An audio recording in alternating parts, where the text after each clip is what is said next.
See, first of all, this JN.1, this variant is a same family of Omicron virus. And Omicron, as we all are aware and we all know, it was a third wave, and everybody was aware that third wave was very, very mild, as we were predicted last time also. So this is a family of the Omicron virus only, that is that variant only. So no need to worry, no need to panic about this. This is just like another viral. बाकी जैसे viral बीमारी में सर्दी जुकाम बुखार cold कफ खांसी fever होता है, लाइक दैट ओनली इसमें भी वैसा ही होने वाला है. माइल्ड रहने वाला, बहुत माइल्ड रहेगा. मुझे नहीं लगता कि कोई वेव आने वाली है. यस, थोड़ा बहुत सर्ज हो सकता है. कभी मालूम पड़ेगा कि सिंधुदुर्ग में 2 केस मिल गए, कभी मालूम पड़ेगा कि मुंबई में 10 केस मिल गए, कभी लगेगा कि पुणे में मिल गए, कभी मालूम पड़ेगा कि केरला में मिल रहा है, राजस्थान में मिल रहा है. It's like that only. 2-3 हफ्ता तक इस तरफ से चलेगा, then it will disappear. Vaccine का कितना योगदान रहेगा? जिन्होंने 2 वैक्सीन लगा रखी हैं, पूरा जो अपना सेट है वैक्सीन का पूरा कंप्लीट कर चुका है, उनको ये हानि नहीं पहुंचाएगा या फिर उन तक नहीं सीमित होगा?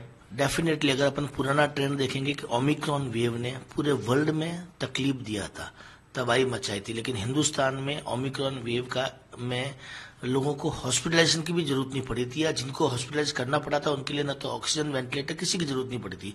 उसका सबसे बड़ा रीजन था कि जब थर्ड वेव आई थी, ओमिक्रॉन आई थी, उससे पहले हमारे 80% लोग डबली वैक्सीनेटेड हो चुके थे.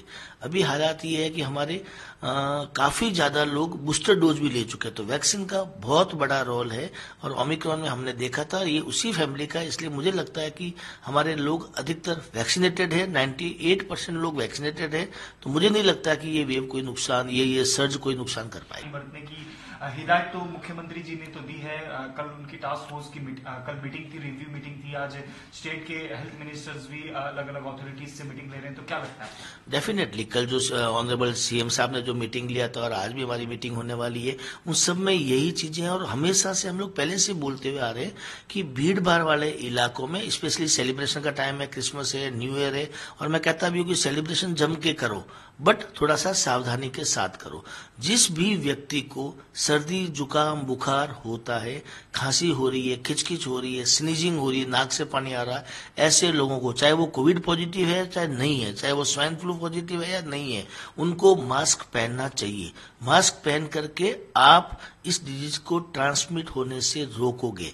JN1 में सबसे बड़ा जो प्रॉब्लम है वो ये है कि इसकी इन्फेक्टिविटी बहुत ज्यादा है. ट्रांसमिशन जो थिंग है वो बहुत ही ज्यादा है. 1 से 40 से 4,000 लोगों में बहुत जल्दी फैल सकता है.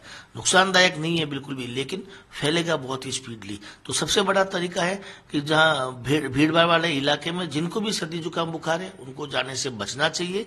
जिनको भी ये खांसी हो रही, स्नीजिंग हो रही, नहीं जाए.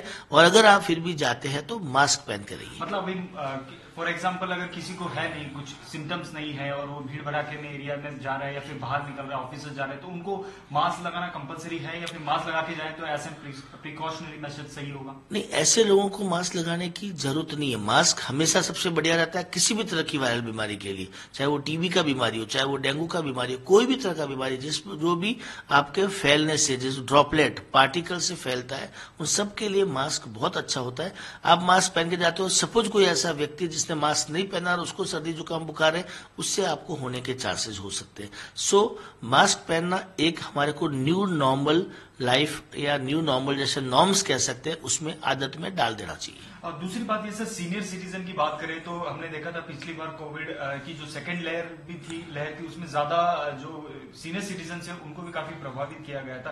तो इसमें क्या लगता है आपको, इससे ज्यादा जो सीनियर सिटीजन उनको ज्यादा सतर्क रहने की जरूरत है, ज्यादा अवेयर रहने की जरूरत है? सीनियर सिटीजन को हम हमेशा बोलते हैं सीनियर सिटीजन प्लस जो हाईली कोमॉर्बिड कंडीशन वाले. कोमॉर्बिड मतलब अनकंट्रोल्ड डायबिटीज, हाइपरटेंशन, बाईपास वाले पेशेंट, कैंसर वाले पेशेंट, किडनी डायलिसिस वाले पेशेंट, जिनको कीमोथेरेपी वगैरह चल रही है, उस टाइप के मरीजों को सबको हमेशा, चाहे वो कोविड का टाइम है चाहे नहीं है, हर वक्त हमेशा ध्यान रखना चाहिए, क्योंकि उनकी इम्यूनिटी कम होती है. एक नॉर्मल आदमी को रिकवर होने में 5 से 7 दिन लगता है. जो इम्यूनो कॉम्प्रोमाइज है, कोमॉर्बिड कंडीशन है, सीनियर सिटीजन है, इन सबको रिकवर होने में उनसे 3 गुना ज्यादा समय लगता है. सो ऐसे टाइम में और ज्यादा सतर्कता रखने की जरूरत है. और बच्चों को, जहां तक जो छोटे बच्चे हैं उनको किस तरह? डेफिनेटली बच्चों को भी, क्योंकि वैसे अभी तो स्कूल की छुट्टियां हो चुकी, लेकिन क्रिसमस न्यू ईयर ये सारा है, लोग वैकेशन पे जाएंगे और जाना भी चाहिए, लेकिन हिदायत के साथ, प्रिकॉशंस के साथ.